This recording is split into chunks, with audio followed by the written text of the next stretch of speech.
आज vocational teacher association के धरने का 14वां दिन है और 24 जून से लगातार वोकेशनल टीचर्स आंदोलनरत है अपनी मांगों से।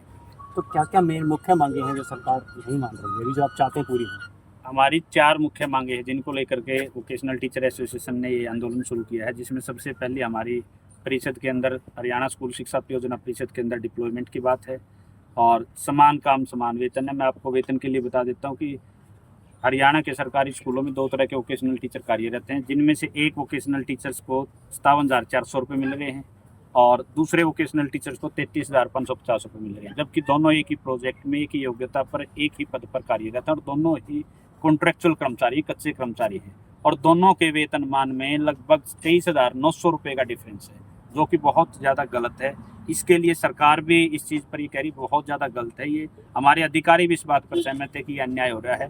इसी को लेकर के हम अपनी इसके साथ साथ जो हरियाणा स्कूल शिक्षा परियोजना परिषद के अंदर जो सर्विस बायलॉज 2013 है, उसमें सभी वोकेशनल टीचर्स को शामिल किया जाए। इसके साथ साथ कैशलेस मेडिकल फैसिलिटीज जो हरियाणा के कर्मचारियों को वोकेशनल टीचर्स को भी दी जाए, क्योंकि सभी के परिवार हैं और सबको मेडिकल की आज के समय में ज़रूरत है। वहीं हरियाणा सरकार मेडिकल को लेकर बहुत ज़्यादा सतर्क है। वो चिरायु योजना के तहत भी अपना हर उनकी कोशिश है कि ज़्यादा से ज़्यादा नागरिकों को दी जाए। तो हम ये चाहते हैं कि वोकेशनल टीचर्स को भी मेडिकल की सुविधा दी जाए।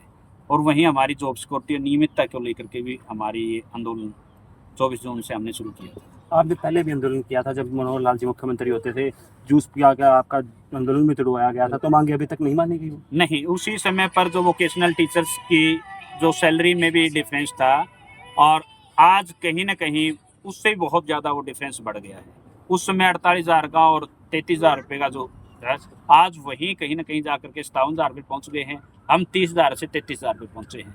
तो आज लगभग 24,000 का जो डिफरेंस है, ये बहुत ज़्यादा अन्याय है वोकेशनल टीचर्स के साथ। इसको लेकर के सभी वोकेशनल टीचर्स में भारी रोष है। हम सरकार से निवेदन करते हैं, विभाग के अधिकारियों से निवेदन करते हैं, जब एक ही पद है, एक ही योग्यता है, तो ऐसा वेतनमान में इतनी भारी असमानता क्यों? दोनों को बराबर वेतनमान मिलना चाहिए। माननीय सर्वोच्च न्यायालय ये कहती है कि पक्का जो कर्मचारी है उसके बराबर कच्चे कर्मचारी को वेतनमान मिलना चाहिए। कर्मचारी चाहे कच्चा हो पक्का हो, दोनों का वेतनमान समान होना चाहिए। लेकिन यहाँ तो हरियाणा में एक ऐसा पहली बार हो रहा है कि कच्चे कर्मचारियों के ही वेतनमान में 24,000 रुपये का डिफरेंस है। जी, तो अब आगे अगर सरकार अब भी मांगे नहीं मानती है तो आगे क्या रणनीति रहेगी? हमारी ये 24 जून से लगातार आज हमें 14वां दिन हो गया है और 2 दिन और हम विभाग को और सरकार को देते हैं। उसके बाद हरियाणा भर के प्रदेश के वोकेशनल टीचर्स यहाँ पंचकुला में इकट्ठा होंगे। हम सीएम साहब से न्याय की गुहार लगाएंगे, अपने विभाग के अधिकारियों से गुहार लगाएंगे। अगर हमारी मांगे नहीं पूरी हुई तो वोकेशनल टीचर एसोसिएशन बहुत बड़ा कदम उठाने को मजबूर है। बहुत जल्द ही एक बहुत बड़ी कॉल दी जाएगी, जिसके अंदर चाहे हमारी बहुत बड़े स्तर की भूख हड़ताल शुरू हो, चाहे बहुत और भी बड़े कदम वोकेशनल टीचर उठा सकती है, जिसके लिए कार्यकारिणी की मीटिंग सोमवार को रखी गई है। सोमवार में उसमें सारी चर्चा होगी। सोमवार के बाद जो भी फैसला आता है तो प्रदेश भर के वोकेशनल टीचर्स अपने स्कूलों से सामूहिक अवकाश लेकर के यहाँ पंचकुला में पहुँचेंगे और सभी जब तक मांगे नहीं पूरी हो जाती तब तक वोकेशनल टीचर पीछे नहीं हटेगा। कहीं ना कहीं सरकार को घेरने की पूरी तैयारी है। हम सरकार से न्याय की उम्मीद करते हैं, क्योंकि नायब सरकार जो अब लगी हुई है वो हर एक क्षेत्र में वो लोगों की सुनवाई कर रही है, लेकिन वहीं पंचकुला में बैठे हुए 14 दिन से वोकेशनल टीचर उनको दिखाई नहीं दे रहे। और वेतनमान में जब इतनी असमानता है तो उसको दूर क्यों नहीं कर दिया जाता है?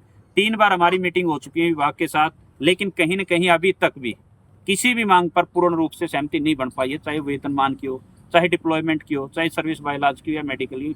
किसी भी बात पर सिर्फ विचारणीय रखने के लिए बोला गया है, इंतजार करने के लिए कहा गया है, लेकिन अभी तक किसी भी मांग पर सहमति नहीं हो पाई है। आज मेवात जिला और हमारा भिवानी जिला आया हुआ है। मेवात से भी हमारी बहनें महिलाएं आई हुई हैं और भिवानी से भी बहुत बड़ी संख्या में यहाँ आई हुई है।